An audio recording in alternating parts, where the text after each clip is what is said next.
महापुराण रुद्र संहिता प्रथम षष्ठी खंड।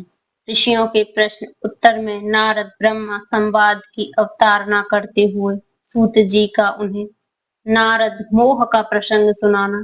काम विजय के गर्व से युक्त हुए नारद का शिव ब्रह्म तथा विष्णु के पास जाकर अपने तप का प्रभाव बताना, जो विश्व की उत्पत्ति, स्थिति और लय आदि के एकमात्र कारण है। गौरी गिरिराज कुमारी की उमा के पति हैं, तत्वज्ञ हैं, जिनकी कीर्ति का कहीं अंत नहीं है, जो माया के आश्रय होकर भी उससे अत्यंत दूर हैं तथा जिनका स्वरूप अचिंत्य है। उन विमल बोध स्वरूप भगवान शिव को मैं प्रणाम करता हूँ। मैं स्वभाव से ही उन अनादि शांत स्वरूप एकमात्र पुरुषोत्तम शिव की वंदना करता हूँ, जो अपनी माया से इस संपूर्ण विश्व की सृष्टि करके आकाश की भांति इसके भीतर और बाहर भी स्थित है। जैसे लोहा चुंबक से उत्कृष्ट होकर उसके पास ही लटका रहता है, उसी प्रकार ये सारे जगत सदा सब ओर जिसके आसपास ही भ्रमण करते हैं।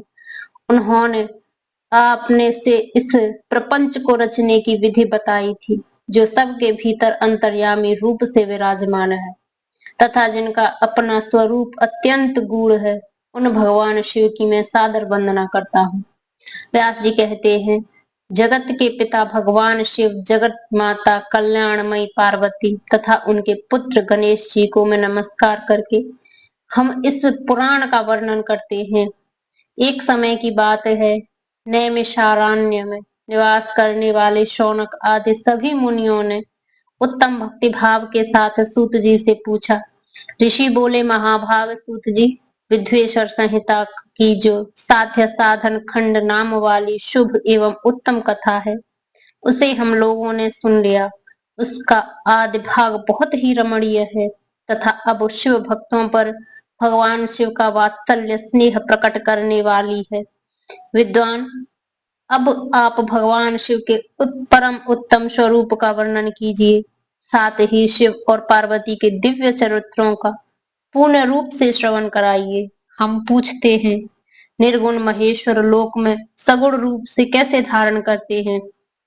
हम सब लोग विचार करने पर भी शिव के तत्व को नहीं समझ पाते। सृष्टि के पहले भगवान शिव किस प्रकार अपने स्वरूप से स्थित हैं, फिर सृष्टि के मध्य काल में वे भगवान किस तरह क्रीड़ा करते हुए सम्यक व्यवहार बर्ताव करते हैं, और सृष्टि कल्प का अंत होने पर वे महेश्वर देव किस रूप में स्थित रहते हैं। लोक कल्याणकारी शंकर कैसे प्रसन्न होते हैं, और प्रसन्न हुए महेश्वर अपने भक्तों तथा दूसरों को कौन सा उत्तम फल प्रदान करते हैं, यह सब हमसे कहिए। हमने सुना है कि भगवान शिव शीघ्र प्रसन्न हो जाते हैं। वे महान दयालु हैं, इसलिए अपने भक्तों का कष्ट नहीं देख सकते। ब्रह्मा, विष्णु और महेश ये तीन देवता शिव के ही अंग से उत्पन्न हुए हैं। उनके प्राकट्य की कथा तथा उनके विशेष चरित्रों का वर्णन कीजिए प्रभु।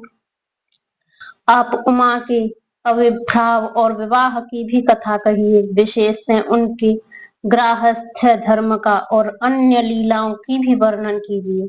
निष्पाप सूत जी, हमारे प्रश्न के उत्तर में आपको ये सब बात तथा दूसरी बातें भी अवश्य करनी चाहिए। सूत जी ने कहा, मुनीश्वरों, आप लोगों ने बड़ी उत्तम बात पूछी है। भगवान सदाशिव की कथा में आप लोगों की जो आंतरिक निष्ठा है, इसके लिए आप धन्यवाद के पात्र हैं। ब्राह्मणों, भगवान शंकर का गुणानुवाद सात्विक, राजस और तामस तीनों ही प्राकृतिक मनुष्यों को सदा आनंद प्रदान करने वाला है। पशुओं की हिंसा करने वाले निष्ठुर कसाई के सिवा दूसरा कौन पुरुष उस गुणानुवाद को सुनने से ऊब सकता है? जिनके मन में कोई तृष्णा नहीं है, ऐसे महात्मा पुरुष भगवान शिव के उन गुणों का गान करते हैं, क्योंकि वह गुणावली संसार रूपी रोग की दवा है, मन और कानों को प्रिय लगने वाली और संपूर्ण मनोरथों को देने वाली है। ब्राह्मणों, आप लोगों के प्रश्न के अनुसार मैं यथा बुद्धि प्रयत्न पूर्वक शिव लीला का वर्णन करता हूँ। आप आदर पूर्वक सुने। जैसे आप लोग पूछ रहे हैं। उसी प्रकार देव ऋषि नारद जी ने शिव रूपी भगवान विष्णु से प्रेरित होकर अपने पिता से पूछा था। अपने पुत्र नारद का प्रश्न सुनकर शिव भक्त ब्रह्मा जी का चित्त प्रसन्न हो गया और वे उन मुनि शिरोमणि को हर्ष प्रदान करते हुए प्रेम पूर्वक भगवान शिव के यश का गान करने लगे। एक समय की बात है, मुनि शिरोमणि विप्रवर नारद जी ने, जो ब्रह्मा जी के पुत्र हैं, विनीत चित्त हो तपस्या में मन लगाया। हिमालय पर्वत में कोई एक गुफा थी जो बड़ी शोभा से संपन्न दिखाई देती थी। उसके निकट देव नदी गंगा निरंतर वेग पूर्वक बहती थी। वहां एक महान दिव्य आश्रम था जो नाना प्रकार की शोभा से सुशोभित था। दिव्यदर्शी नारद जी तपस्या करने के लिए उसी आश्रम में गए। उस गुफा को देखकर मुनिवर नारद जी बड़े प्रसन्न हुए और सुदीर्घ काल तक वहां तपस्या करते रहे। उनका अंतकरण शुद्ध था। वे दृढ़ता पूर्वक आसन बांधकर मौन हो प्राणायाम पूर्वक समाधि में स्थित हो गए।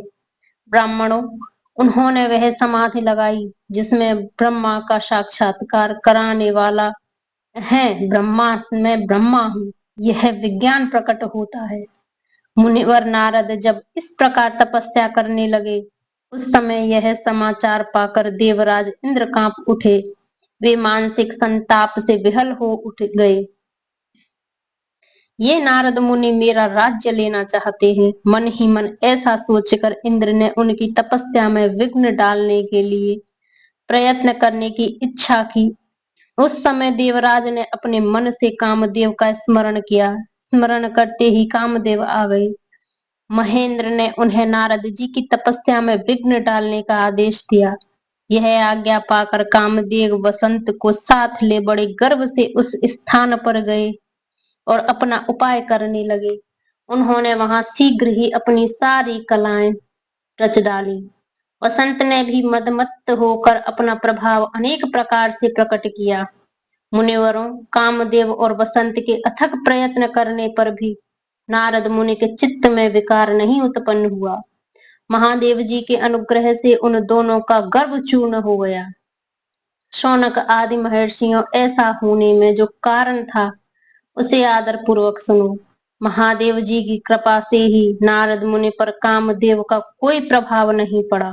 पहले उसी आश्रम में काम शत्रु भगवान शिव ने उत्तम तपस्या की थी और वहीं उन्होंने मुनियों की तपस्या नाश करने वाले कामदेव को शीघ्र ही भस्म कर डाला था।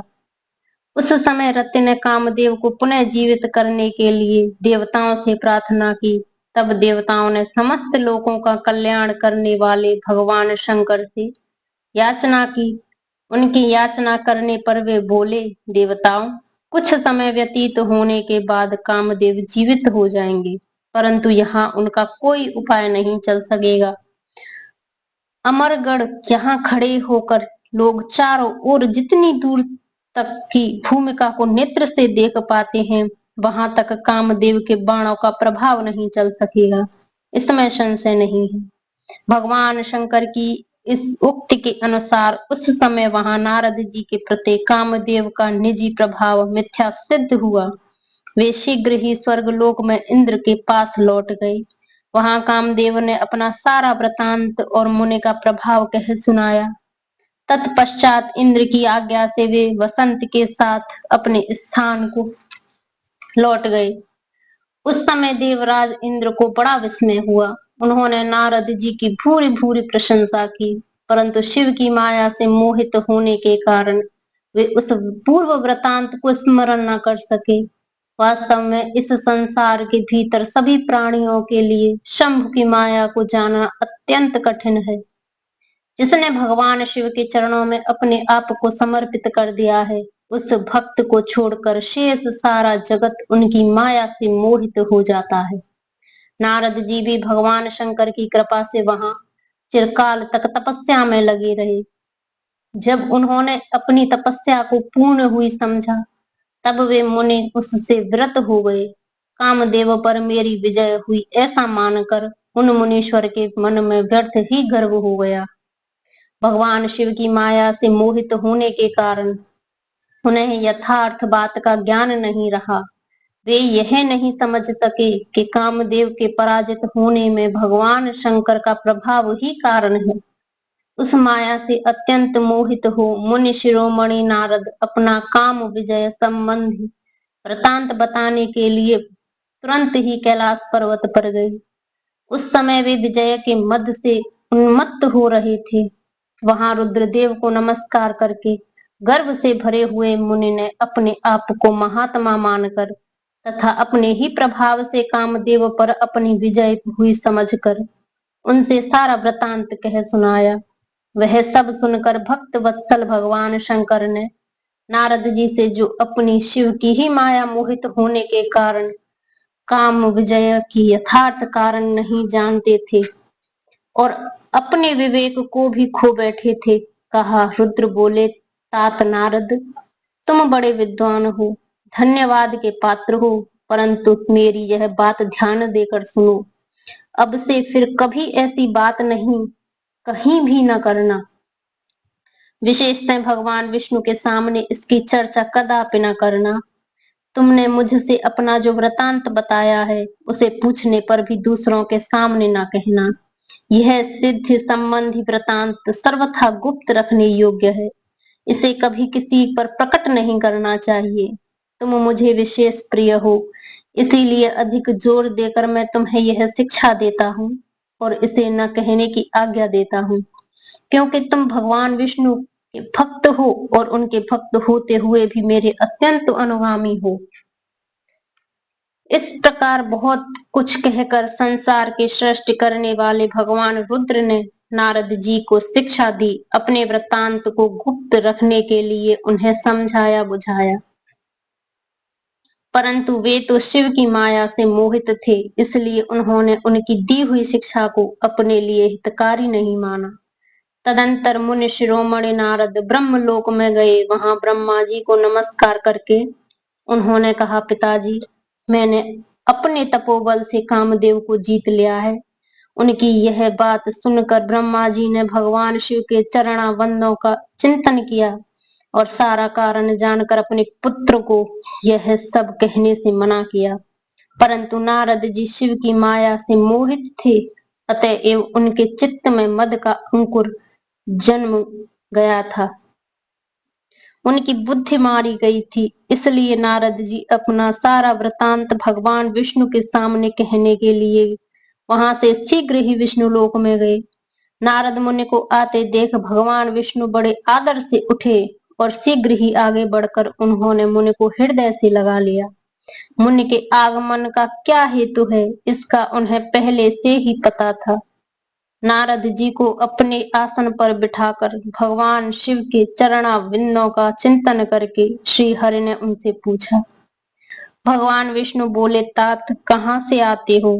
यहाँ किस लिए तुम्हारा आगमन हुआ है? मुनिश्रेष्ठ, तुम धन्य हो, तुम्हारे शुभागमन में पवित्र हो गया। भगवान विष्णु का यह वचन सुनकर गर्व से भरे हुए नारद मुनि मद से मोहित होकर अपना सारा वृत्तांत बड़े अभिमान के साथ कह सुनाया। नारद मुनि का वह अहंकार युक्त वचन सुनकर मन ही मन भगवान विष्णु ने उनकी काम विजय के यथार्थ कारण को पूर्ण रूप से जान लिया। तत्पश्चात श्री विष्णु बोले, मुनि श्रेष्ठ, तुम धन्य हो, तपस्या तो भंडार ही हो। तुम्हारा हृदय भी बड़ा उदार है मुनि। जिसके भीतर भक्ति, ज्ञान और वैराग्य नहीं होते, उसी के मन में समस्त दुखों को देने वाले काम, मोह आदि विकार शीघ्र उत्पन्न होते हैं। तुम तो नैष्ठिक ब्रह्मचारी हो और सदा ज्ञान वैराग्य से युक्त रहते हो, फिर तुम में काम विकार कैसे आ सकता है? तुम तो जन्म से ही निर्विकार और शुद्ध बुद्धि वाले हो। श्री हरि की कही हुई ऐसी बहुत सी बातें सुनकर मुनि शिरोमणि नारद जोर जोर से हंसने लगे और मन ही मन भगवान को प्रणाम करके इस प्रकार बोले। नारद जी ने कहा, स्वामिन, जब मुझ पर आपकी कृपा है तब बेचारा कामदेव अपना क्या प्रभाव दिखा सकता है? ऐसा कहकर भगवान के चरणों में मस्तक झुकाकर इच्छा अनुसार विचरने वाले नारद मुनि वहां से चले गए।